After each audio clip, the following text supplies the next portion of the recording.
Hello S4, I hope you're well. Happy Burns Day. So I'm just going to tell you about what we're doing this week.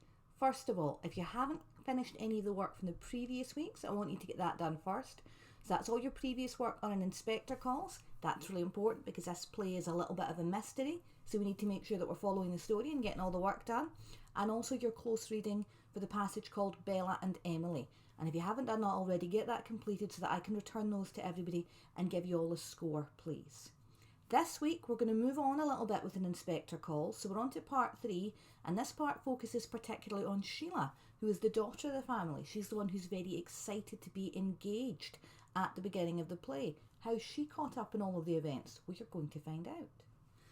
Once you've watched that, there's a few short tasks. They're not too detailed for Sheila this week. They're mostly you making a little note of how she's involved and so on. But after that, we're going to take a little look at a section of the play.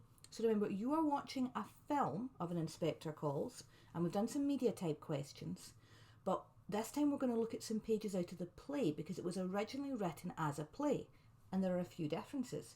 So I'll just tell you one straight away. In the play, all of the action takes place in one room. It takes place in the room where the Burlings are celebrating.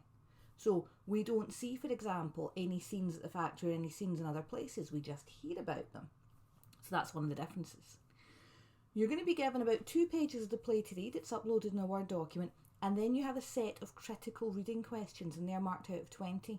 Now, we've done things like this earlier before this year. We did a set on the letterbox. If you remember, we studied a play and you answered questions on them. And we did a set on Dulce et Decorum Est, the poem, if you remember. So this is a similar type of task. You're not going to need to talk about anything that hasn't happened yet, if that makes sense.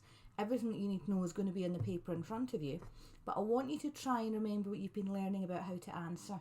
So things like pay attention to how many marks a question is worth. Pay attention to, is it an explain in your own words questions? Is it a given a quote question? Or is it a quote and explain question? And you need to look for clues in the wording of the question if you're not sure about. You can always send me messages to ask me these questions if you're not sure. Now this time I've uploaded it as a Word document. The easiest way is probably if you just type your answers onto the Word document.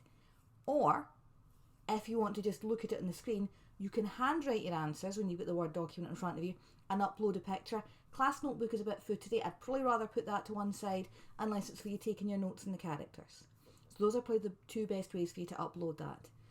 You're going to get a score out of 20 for this. That's going to get recorded. So make sure that you do a good job.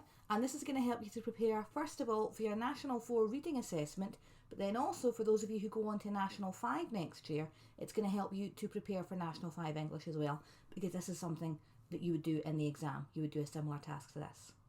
I hope you have a wonderful week. I hope you have some delicious haggis tonight, since it's Burns night, and I'll see you again next week.